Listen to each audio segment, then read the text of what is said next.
never thought she'd see you two together. Nice to see you again, Traveler and Paimon. Oh, we're not interrupting anything, are we? Not at all. I wasn't in the middle of an interview or anything. I was just asking Miss Kuching about purchasing a kite. A kite? Are you buying some regional specialties to bring back to Fontaine? Well, yes. And... It seems you haven't heard yet. The theme of this year's Lantern Rite is kites. Oh, so that's why Paimon has seen so many floating in the sky. Liyue Harbor is always changing, so it is only fitting that Lantern Rite should change in turn. The Qixing believes it would benefit Liyue to build on our own cultural foundation by embracing the technologies of other nations. After all, it is said that the stones of another mountain may serve to better polish one's own jade. So, Ningguang organized a private meeting with Miss Charlotte to ask for her help in fostering cooperation with the right people. In the end, we decided to combine Liyue's traditional art of kite making with Fontaine's mechanical vertical lifting device. Mechanical lifting device? Sounds pretty impressive. But don't kites just use the wind to fly? Why would you need to add something mechanical? Well, you've actually just answered your own question, Paimon. How high and far a kite can fly depends as much on the weather conditions as on the skill of the person holding the string. But as soon as there's no wind, you can only flail about helplessly like a sweet flower medaka out of water. Experience doesn't matter at that point. Exactly. Liyue is now a nation ruled by humans, after all. It's about time we had the power to make a kite fly, don't you think? Plus, the easier we can make it to enjoy, the more people will want to participate. Right? I also thought it was a novel idea. Plus, it shouldn't cost much to do. With Miss Charlotte's help, everything has gone smoothly. Our new mechanical kites are already available to purchase from a stall in the harbor. We're having trouble keeping up with demand. We also gave quite a bit of thought to the price. We didn't want it to be too much more expensive than a traditional kite. Cool! Turns out you two and Ningguang like playing with toys just as much as Paimon! Toys? They're not exactly toys. You see, Miss Kuching? That does seem to be everyone's first reaction. Although kites are one of our most time-honored cultural relics, outside of their use in certain ceremonies, I suppose they're considered playthings more than anything now. But to me, there's so much more than that. Think for a second about how remarkable it is that a flimsy paper kite attached to a string has the capacity to touch the sky.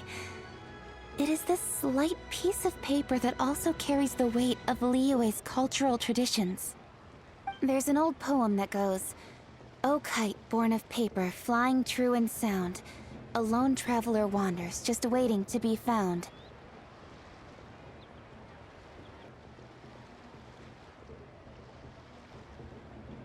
In the past, poets from Liyue used kites to symbolize a feeling of longing, or evoke the peacefulness of idyllic rural scenery. If the people of today can derive enjoyment from this activity, they will not only be more likely to better appreciate the tradition, but also to pass it down to the people of tomorrow.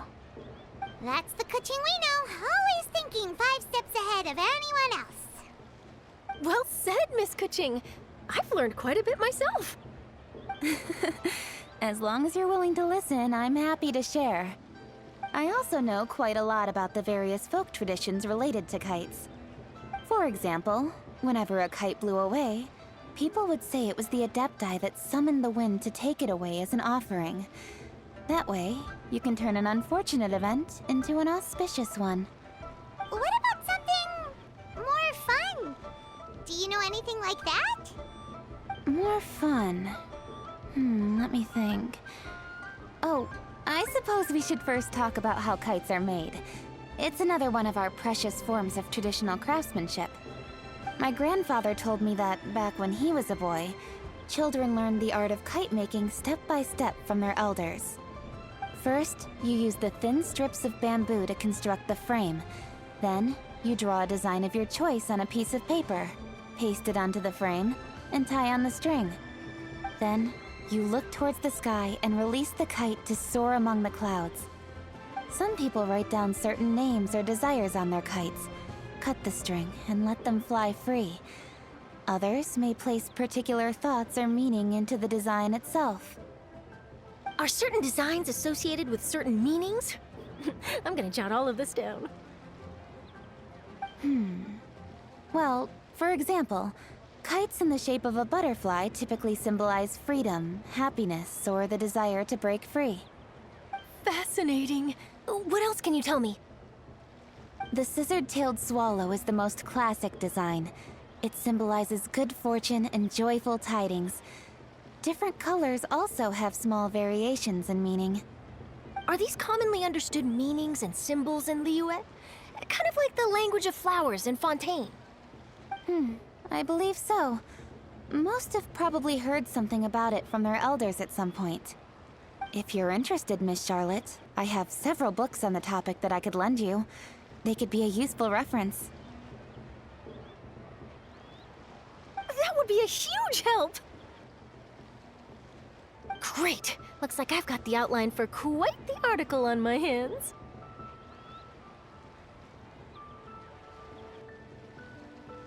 Perfect! We're gonna take a look around. Then I'll show Miss Charlotte to my home for a little while. I almost forgot. The Ministry of Civil Affairs is hosting a kite flying contest on the night of Lantern Rite. If you're interested, you're more than welcome to bring a kite and participate. The rules are simple. Whoever flies their kite the highest and furthest within the time limit will receive a special honor along with a secret prize. I've already prepared more than enough empty film for the event. I can see the spectacle already. Oh, Paimon was on board the moment you said secret prize. Then I'll look forward to seeing your performance. You bet! See you then!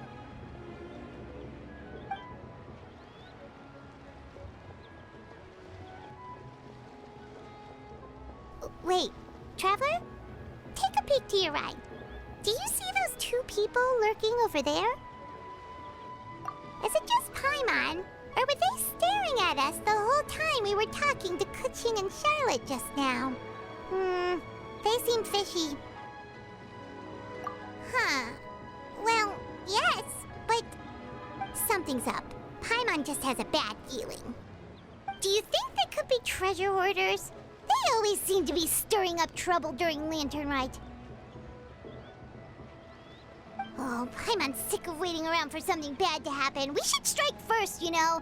Foil their plans before they even begin. You go right, Paimon will go left.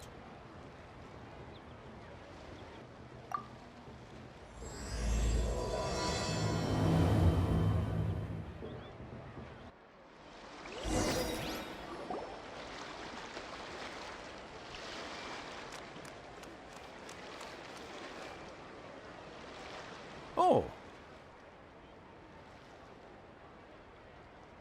It is with such an air of urgency that you appear before us. Your comportment suggests you believe us to have committed some heinous crime. Perhaps you could enlighten us as to your intentions. Whoa, where did this fuddy-duddy come from? You should be the one doing the enlightening, buddy. Don't think we didn't notice you eavesdropping. One look and we could tell you were up to no good. Tell us everything, starting with your name. One bears no secrets before two such as yourselves. You stand in the presence of the mighty and illuminated Adeptus, Mooncarved. For the purpose of this foray into the mortal realm, however, you may address one as Hojong. You kidding? That deer's got his head stuck so far up in the clouds, there's no way he'd humble himself down here with the rest of us. You may want to hold your tongue, Paimon. Don't think that Paimon is gonna believe you just because you know her name. Let Paimon guess. You're supposed to be Mountain Shaper, right? Indeed. Mooncarver and myself have descended upon the mortal realm for a visit.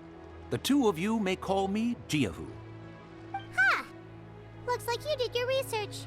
But in our experience, the harder you try to lead us on, the more likely it is that we've got a big fish on our hands. We'll go straight to the Millilith and have you arrested for impersonating a Adepti! Preposterous! Utterly preposterous! Right! Tell us something that only an Adeptus would know. And it better not be some common knowledge that any person on the street could tell you. You may recall that in order to preserve the tranquility of one's mountain, one planted karst crawlers around Mount Hulao. In fact, the seeds are one of Streetward Rambler's cultivars. Among all the Adepti, her horticultural skill is preeminent. The plant neither wilts nor withers, and its practical use is undeniable. Yet it does require quite the upkeep. After a while, one tires of the effort. Thus, one had no choice but to foray into town to inquire from Streetward Rambler a gentler and more easily managed variety. On your way, you were accosted by a group of youths, and without revealing your true form, were unable to extricate yourself of their presence. If one's memory serves, Streetward Rambler had to personally come to your rescue. How did you come into possession of such knowledge? The young lass, Yao Yao, keeps no secrets from Cloud Retainer.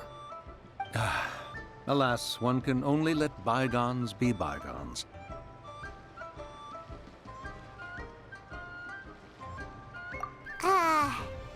That might have been more detail than we needed. Seems like you two are the real deal, and Paimon sorry for suspecting you. But, for beings as forgiving as yourselves, this is just water under the bridge, right? You indeed have an agile mind. Cloud Retainer was not mistaken in her high estimation of you. Paimon's still curious about something. It's just... Paimon can understand why Mountain Shaper is here, but why did you decide to come to the city, Mooncarver? It's not really your thing, is it?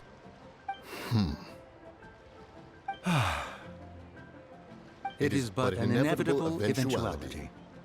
Long have the mountains remained strangely idle since Cloud Retainer's move to Liyue Harbor. With Lantern Rite near at hand, one would expect Cloud Retainer to provide us with an account of the festivities in advance. Yet to this day she has failed to appear. Cloud Retainer is hardly the forgetful sort. One must never rest idle in the face of that which demands action. And since our acquaintances dwell in Liyue Harbor, we had to travel here in human form to avail ourselves of their aid, Cloud Retainers in this case. But a moment ago, one heard you speak of a mechanical kite of sorts.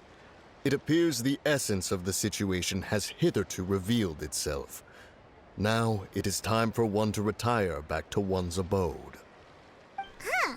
So, you're not looking for Cloud Retainer anymore? Perhaps there are aspects of Cloud Retainer's temperament that remain opaque to young Paimon. Given one's understanding, one can only imagine the anger that now consumes her. Cloud Retainer is of a proud and arrogant disposition.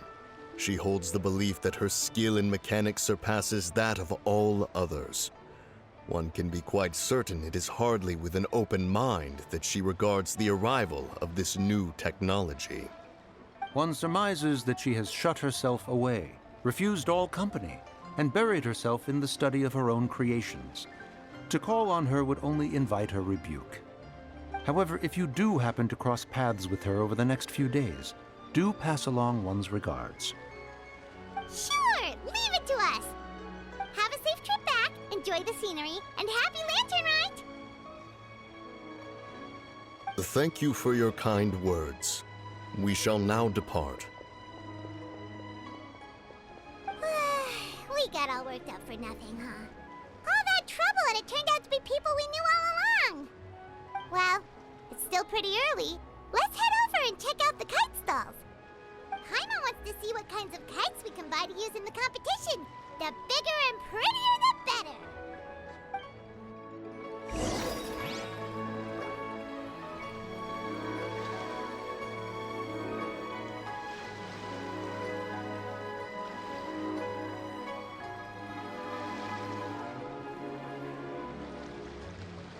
Something on your mind again?